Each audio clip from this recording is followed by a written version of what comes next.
Top of the morning, Dan and Amy. I know we have to get to justice system matters with Professor Jacobson, but I just have to. I just have to stop and what? note Joe Biden's fabulism, which is a fancy way of saying lying once again. And by the way, I don't want to hear anybody attribute this to senility or false memory. He's a plagiarist. In his prime, he was a plagiarist. He has been a profligate liar his entire life, and it just doesn't stop. And it deserves to be called out. And Biden supporters should be challenged on this.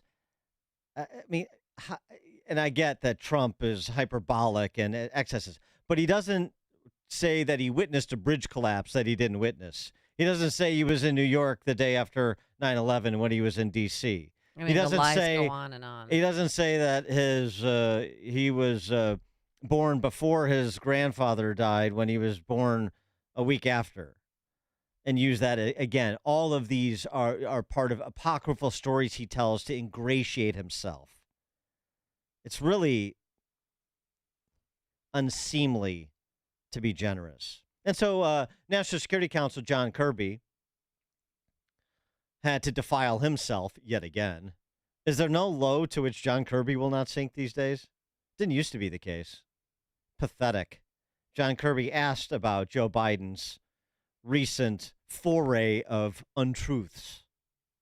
John, in the past couple of weeks, the president has lied about being at Ground Zero the day after the September 11th attacks, falsely claimed he saw the Pittsburgh Bridge collapse, claimed his grandfather died in the hospital days before his birth. What is going on with the president? Is he just believing things that didn't happen did happen, or is he just randomly making stuff up? The president was deeply touched and honored to be able to spend 9/11 with military members there in Alaska and some families. Yeah, I mean, and was honored by their presence and the chance to make an. Yeah, blah, blah, blah, John.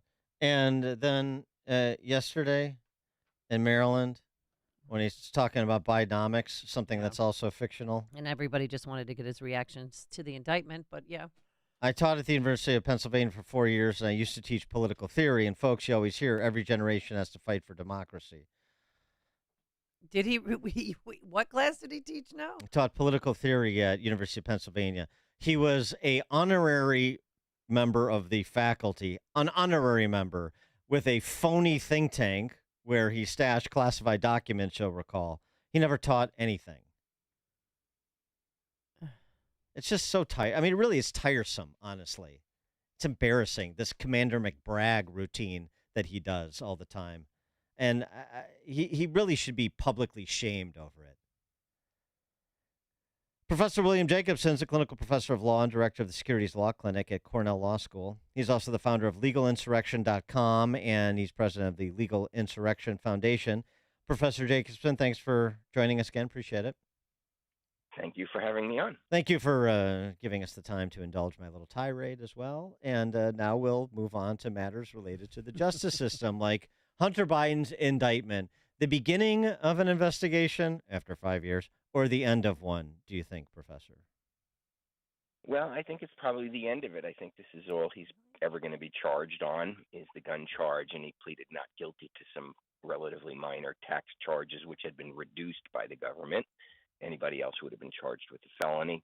So, yeah, I think that this is the government wrapping up its business under severe public pressure and public shaming and public embarrassment, where the judge wouldn't take their sweetheart plea deal with Hunter Biden a month or two ago.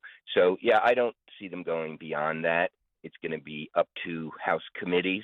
It's going to be up to Republicans to find out about the Biden, corruption scandal, which is a Joe Biden family problem, not a Hunter Biden problem. Hunter was the vehicle. But from what we know, millions and millions of dollars flowed to the Biden family when Joe was vice president and afterwards. And that's the real story here. The gun charge and the tax charge is really a sideshow. Well, what about failing to register as a foreign agent when working with a corporation overseas? The FARA Yeah, well, I charge? think somebody else somebody else probably would have been charged with that, but it doesn't appear that they're going to be going there with Hunter. That might lead to more uncomfortable information about the Biden family, because who was he really representing through this? He was representing foreign governments in order to enrich his family, one member of whom was the vice president of the United States. So I think that would be much more interesting if he were to be charged with that. On the impeachment inquiry, I'm sure you've seen the pat lines that are being dutifully recited by Democrat Socialist members of Congress, including Josh Moskowitz, who is a Democrat Socialist from Florida. Here's essentially how it goes against the backdrop of the Hunter Biden indictment on the gun charge and the impeachment inquiry this week. This is the two-step. Take a listen, get your reaction. If there was something that was unethical, obviously, that borders on illegal, then it needs to be prosecuted, right? On the Hunter Biden stuff, right? That needs to be prosecuted. If he's broken the law, he needs to be held to account. Democrats have said that on Donald Trump, who, has 50% of the president's impeachments in this country, 100% of its indictments. If Hunter Biden has done something wrong, he should be indicted. As far as the culture in Washington, the revolving door in Congress, the revolving door in the Pentagon, being able to make money off family members, listen, that may be something that Democrats and Republicans should address on a bipartisan basis. Well, that's the but thing. we can't just say, oh, Joe Biden's family did it, but they don't want to ask any questions about Jared Kushner getting $2 billion from the Saudis, who they blame for 9/11. So Hunter Biden should be prosecuted because we're a law and order type here in the Democrat Socialist Caucus. And, everybody does what the Biden family did. And so we should think about reform sometime in the distant future. And now let's get back to Trump. 1, 2, 3, paint by numbers. Yeah, well, they're also throwing in there, you don't have definitive proof that he did anything wrong. Well, they didn't have definitive proof before he was even elected when they announced they were going to impeach Donald Trump. When the day he was elected, I think it was the Washington Post, ran articles about the impeachment has started. He just got sworn in. So, it's more than a double standard. I mean, I don't know that we've had anyone that I can recall who, while vice president, brought his son along with him on trips to cut business deals with the foreign entities the vice president was visiting as an official of the U.S., like Hunter Biden did in China. So I don't think we've ever seen anything as grotesque as what Joe Biden appears to have done to enrich his family. The fact that politicians use their influence once they lose office, well, yeah, I'd love to see that reformed. I'd love to see some reforms there. But that has nothing to do with what Joe Biden and his family did to enrich themselves. Well, the other thing, too, is no evidence. When you're investigating somebody and that somebody's father, who is inextricably linked to him, is lying about his involvement, lying about conversations he did or didn't have, lying about meetings he was or was not at, does that create suspicion? Is that circumstantial evidence that would prompt more investigation? This whole no evidence. Now, you may not think that the evidence reaches the level of criminality or even the standard for impeachment, maybe. But to say there's no evidence of anything that would raise suspicions around Joe Biden is just alternate universe type stuff. Right. I mean, we're swimming in evidence compared to what they had on Donald Trump. I mean, on Donald Trump, when they moved to impeachment, they had rumors. They had a phony memo created by the Hillary Clinton campaign, or at least paid for by it, accusing Trump of absurd things at hotels in Moscow. They had nothing on him. They still have nothing on him with regard to Russia. And they're still, claiming he's an agent of Russia. So, yeah, there is a ton of evidence about Joe Biden. We have the information from Hunter Biden's laptop. We have what we witnessed with our own eyes, him accompanying the vice president on trips where he's cutting business deals. So there's a ton of evidence. Whether there's enough for the Senate to convict him, I don't know. That's a political thing. And so is a House impeachment is a very political act. But there's plenty of evidence that Joe Biden was dirty and he used it to enrich his family. David Weiss's performance as the U.S. Attorney for Delaware, now very late in the game, the special prosecutor. How do you view that? What does that say about the justice system? Is that just a situation where David Weiss's hands are tied, so it's okay that he backs up Merrick Garland's story, even when he was saying something very different to the IRS, according to whistleblowers? Is that just the nature of being a law enforcement officer in a political context, or does it speak to something that is really rotten in the Department of Justice? Well, there's a lot of concerns before this about the politicization of the Justice Department. I mean, under Merrick Garland, they seem to weigh in very heavily on political issues. For example, the parents' movement, somehow suggesting that needs to be investigated, or is a level of concern. Why don't you just mind your business and let parents voice their opinions at school board meetings and stay out of it?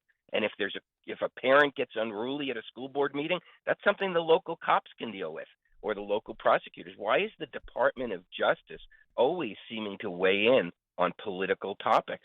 And that's the concern, whether there's deep rot there or whether it's just the appearance of deep rot. I think there is the appearance that the Department of Justice takes political sides in disputes, and that's not what we want from an extraordinarily powerful agency that has the ability, as they've done with Donald Trump, to scour your life trying to find a crime that you committed. Do you think that there's a possibility, back to Hunter Biden's indictment, that President Biden would do a preemptive pardon and say, you know what, now decided I'm not going to run for a second term? Well, I think we can say fairly certainly that Hunter Biden is never going to serve a day in jail, because if it ever got to the point that he's tried and convicted, I think Joe Biden, as president, will pardon him. And I think that if Joe Biden doesn't run again, he will pardon him on before he leaves, maybe not even wait on it. So Hunter Biden's never going to serve a day in jail for anything he ever did, and so that, I think, is what we're going to see. This is really a question of whether this is a Joe Biden story. This is not a Hunter Biden story. And the question is whether Joe Biden will ever be held politically to account for the deep corruption he appears traded while vice president and subsequently. He is Professor William Jacobson, clinical professor of law, director of the Securities Law Clinic at Cornell Law School, founder of legalinsurrection.com, and president of the Legal Insurrection Foundation as well. Professor Jacobson, thank you as always. Great, thanks. Thank you. And he joined us on our turnkey.pro answer line. It's news, opinion, insight. This is Chicago's Morning Answer on AM 560. The Answer. Barbecue bags and brews sound great right about now. But are you really ready to entertain on that dirty, oil-stained driveway or patio? No oil stain removal is too big or too small for Cabino Environmental. Whether you're a homeowner or a business owner, you can use Cabino Oil Stain Remover. It's a safe, effective, and powerful oil stain lifting formula. This is not the same stuff you buy at the big box store.